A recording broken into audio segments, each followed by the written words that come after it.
Radhe good morning. তোমরা সবাই কেমন আছো? আমি তো ভালো আছি। আমার লাইভ ভিডিও বন্ধ হয়ে গেছে, তো কী হয়েছে, আমি তো ভিডিও পোস্ট করতেই পারি, সেই ভিডিওর মাধ্যমে তো তোমাদের সাথে কথা বলতে পারি। তোমরা শুধু কমেন্টে লিখে দিও যে আমি জিজ্ঞেস করলাম যেমন তোমরা কেমন আছো, তো তুমি লিখে দিলে যে আমরা ভালো আছি। সেই রকম আমি ভিডিওর মাধ্যমে কথা বলবো তোমাদের সাথে। তো তোমরা কমেন্টে লিখে যাও তোমরা কেমন আছো। রাধে রাধে। কৃষ্ণ নাম না করলে মানুষের মুক্তি কোনোদিন নেই, তাই কৃষ্ণ নাম সবাইকে করতেই হবে একদিন না একদিন। তো কমেন্টে রাধে রাধেও লিখে যাবে, গুড মর্নিং না লিখলেও রাধে রাধেটা লিখে যাবে সবাই। রাধে রাধে। হরে কৃষ্ণ কৃষ্ণ কৃষ্ণ হরে হরে, হরে রাম রাম রাম হরে হরে। তা আমার সকালটা এখন থেকে শুরু হলো। আজকে তো প্রচুর গরম পড়েছে। এখন টাইম হচ্ছে কটা আমি বলে দিচ্ছি তোমাদেরকে। আমি এখন ঘুম থেকে উঠলাম, যারা টাইমটা বলছি পাক্কা 8টা। এই 8টার সময় আমি ঘুম থেকে উঠলাম।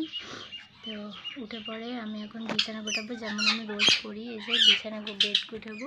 তো এই বিছানাটা গুটিয়ে নেওয়ার পর তারপর আমি উঠবো, মুখ দেবো, ব্রাশ করবো, সব করবো। পা হাত মুখ ধুয়ে ব্রাশ করে রুটি আলু ভাজা চা খাবো। আমার ওইটা কালকে আলু ভাজা ছিল, কাল রাতে আমি খাবার খাইনি। তো প্রচুর পরিমাণে গরম যে আমার খাবার মানে মুখে ইচ্ছাই করছে না নিতে, তাই আমি টক দই খেয়েছিলাম। টক দই একটু চিনি দিয়ে পুরো বাটিতে এক বাটি খেয়েছি। আর বাড়িতে হয়েছিল চিকেন, তো চিকেন তো আমি খাই না, তো এই চিকেন বাদ। প্রচুর পরিমাণে গরম, প্রচুর, দেখছো ঘাম দিচ্ছে খুব।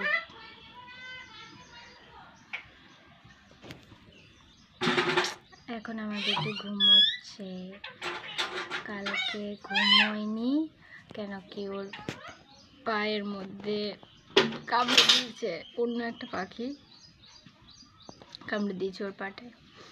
ওই পাখিটা কামড়ে দেওয়ার পর ও রাত্রে একটু ঘুমায়নি। আর এত গরমে কে ঘুমাবে, কারণ ঘুম হচ্ছেই না, তো ও এখন ঘুমাচ্ছে। সেরকম রেখে যাচ্ছে।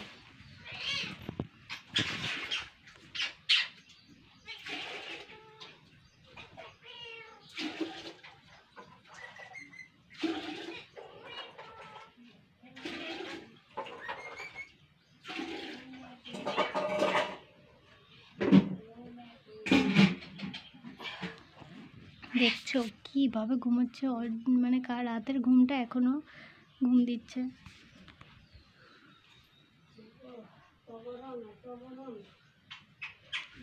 পাশে থেকে আমার মা বলছে এত গরম এত গরম, প্রচুর গরম পড়ে গেছে। এতটা 3 দিন ধরে এত গরম লাগছে, এত গরম যে কিচ্ছু বলার নেই। মুখের অবস্থা, আর আমার গরম একটু সহ্য হয় না, গরমে মানে থাকি কিছু করার নেই। তো সেই গরমের কারণে আমার হাতে পায়ে ওদের অ্যালার্জি হয়ে গেছে।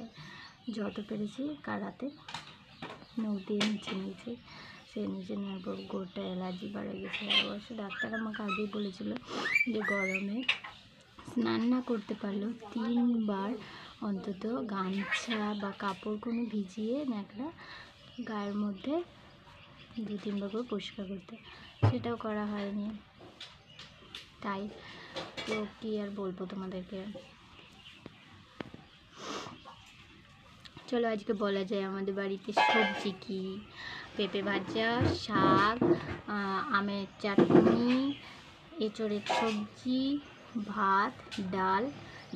ডাল বলতে একদম প্লেন নর্মাল ডাল নয়, ওই আম দিয়ে একটু ডাল করেছে, টকটক যাতে লাগে। টক এখন এই গরমের মানুষের সবার টক খেতেই ভালো লাগে এখানে, কিন্তু আমার ওই টক বেশি চলে না। কিন্তু ওই টক দইটা খাচ্ছি, ওই জন্য আমার মায়ের কাছ থেকে কথা শুনছি যে টক দই খাচ্ছি, টক দই খাচ্ছি, টক জিনিস বারণ আছে, তাও খাচ্ছি। ডাক্তার দেখাচ্ছি, একটু প্রবলেম আছে, তার জন্য। হোমিওপ্যাথি, তো হোমিওপ্যাথিতে মাংস মানে মিট এগুলো সব বন্ধ, এগ ফিশ এগুলো সব বন্ধ। তো টক, টমেটো, তেঁতুল তো একদমই বন্ধ ওইগুলোই। আর তেঁতুল পেলে তো মানুষের জিভে জল আসে। আমার তো অনেক কারো আসে না, আসে জানি না, কিন্তু আমার আসে। তো এই তেঁতুলও খাওয়া হয়ে যাচ্ছে। দেখতে পেলে, যদি না দেখা পাচ্ছি তাহলে ঠিক আছে পার করে দিই, আর যদি এখানে রাখা আছে আর আমি দেখে নিচ্ছি তাহলে চলো ঠিক আছে। আজকে এইটুকুই কথা বললাম, তোমরা রাধে রাধে কমেন্টে অবশ্যই লিখে যাবে। টাটা।